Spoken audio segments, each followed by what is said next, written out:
Everyone welcome back to PC express. तो इस video में मैं आपको कंप्यूटर आर्किटेक्चर का पूरा एग्जाम पैटर्न बताने वाली हूँ और ये भी बताने वाली हूँ कि आपको आंसर कैसे लिख के आना है। ठीक है, आप लोगों को पता ही होगा लेकिन मैं फिर भी एक बार बता देती हूँ ताकि आप लोग क्लियर हो जाओ बिल्कुल।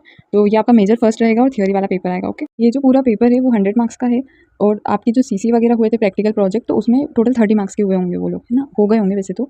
और यूनिवर्सिटी एग्जाम जो है वो आपका 70 मार्क्स का होगा और टोटल इस 100 में से आपको 35 मार्क्स दोनों के मिला के लाने होंगे। तो जो 70 मार्क्स का पेपर आएगा आपका उसमें आपको मिनिमम 25 मार्क्स पासिंग के लाने होते हैं और ये 3 घंटे का पेपर होता है यूनिवर्सिटी का जो पेपर आएगा उसमें, और लिखा हुआ होगा तो आप एक बार और पढ़ लेना कि पासिंग मार्क्स आपको कितने लाने हैं। ठीक है, और टाइम का बिल्कुल ध्यान रखना। अब मैं बताती हूँ कि कितने सेक्शन में पेपर आएगा। आपका जो पेपर है वो 3 सेक्शन में आएगा। नेक्स्ट ईयर तो सेक्शन ए में ऑब्जेक्टिव आए थे लेकिन इस साल यूनिवर्सिटी ने फाउंडेशन का पूरा ही पैटर्न चेंज कर दिया है। आपके भी जो सिलेबस है उसमें भी मेजर चेंजेस हुए, इसलिए कुछ कह नहीं सकते।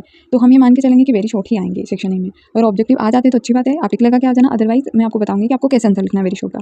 फिर सेक्शन बी में शॉर्ट क्वेश्चन आएंगे और सी में लॉन्ग क्वेश्चन आएंगे। तो शॉर्ट क्वेश्चन में से आपको 4-5 करने होते हैं और लॉन्ग में से भी आपको 2 क्वेश्चन करने होते हैं। वेरी शॉर्ट का क्राइटेरिया तो पेपर में आपको देखना पड़ेगा। अब मैं बताती हूँ आपको कि आपको वेरी शॉर्ट में आंसर कैसे लिखना है। वैसे तो वेरी शॉर्ट क्वेश्चन में मेनली डेफिनेशन के लिए ही क्वेश्चन पूछे जाते हैं, तो उसमें आपको छोटी सी डेफिनेशन लिखनी है और ये आपको सही लिखनी पड़ेगी। फिर उसके अलावा आप थोड़े बहुत कीवर्ड ऐड कर सकते हो, इंपॉर्टेंट फैक्ट, तो उससे आपका 1 पेज या फिर 1.5 पेज पूरा हो जाएगा।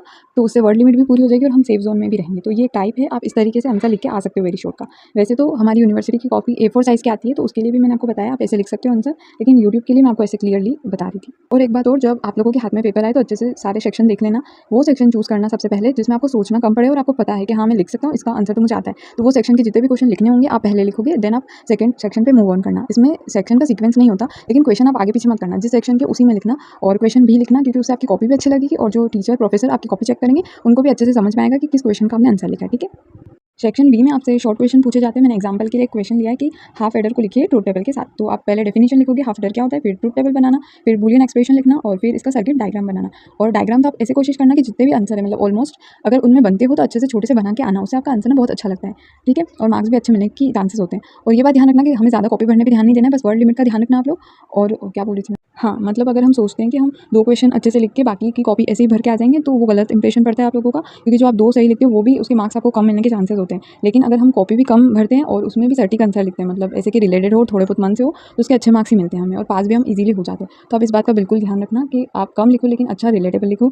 और एक और बात कि कुछ क्वेश्चन ऐसे आते हैं जो हमें ऐसा लगता है कि ओ माय गॉड ये तो हमने कभी नहीं देखे, तो उनके लिए मैं आपको ट्रिक बताती हूँ। सबसे पहले तो आप उस क्वेश्चन को देखना, उसमें जो भी टॉपिक है उसको लिखना आप हेडिंग बना के, फिर आगे जो भी आपने आंसर लिखे हैं उनमें कुछ कुछ आप देखोगे तो कीवर्ड आपको मिल जाएंगे, तो वो आप इसमें ऐड ऑन करके लिख देना और फिर थोड़े बहुत उस टॉपिक से ही रिलेटेड सोचना कि हेडिंग बनाकर लिख दो आप। तो ऐसे 1 या फिर 1.5 पेज आप लिख देना, मन से बोल रही हूँ। और ये कार्यक्रम आपको लास्ट में करना है क्योंकि पहले तो आप अच्छे से आंसर लिखोगे। ठीक है, अब शॉर्ट तो हो गए थे, अब मैं आपको लॉन्ग बताती हूँ। लॉन्ग में बेसिकली आपको चीज़ों को एक्सप्लेन करना होता है, वो भी बहुत अच्छे से। यहाँ मैंने एक एग्जांपल लिया है, आपको इंस्ट्रक्शन साइकिल बनानी है, तो सबसे पहले आप उसका इंट्रोडक्शन लिख देना। ठीक है, फिर जो भी इसमें स्टेप्स होती है आप वो लिखोगे, फिर अच्छे से नीट डायग्राम बनाना और फिर लास्ट में कंक्लूजन लिख देना। ये तो मैंने आपको एक ही पेज पर बताया, लेकिन लॉन्ग क्वेश्चन के लिए आपको मिनिमम 4 या 5 पेज लिखना है। इसलिए मैं बोल रही हूँ कि आप लॉन्ग क्वेश्चन को पहले ही करने की कोशिश करना, तो बहुत अच्छे से लिख कर आना। इसमें तो मैंने स्पेस नहीं छोड़ी है क्योंकि आपको एक वीडियो में बताने के लिए, लेकिन आप इसमें अच्छे से बीच में स्पेस छोड़ना और 2-3-5 पेज तो लिख ही देना।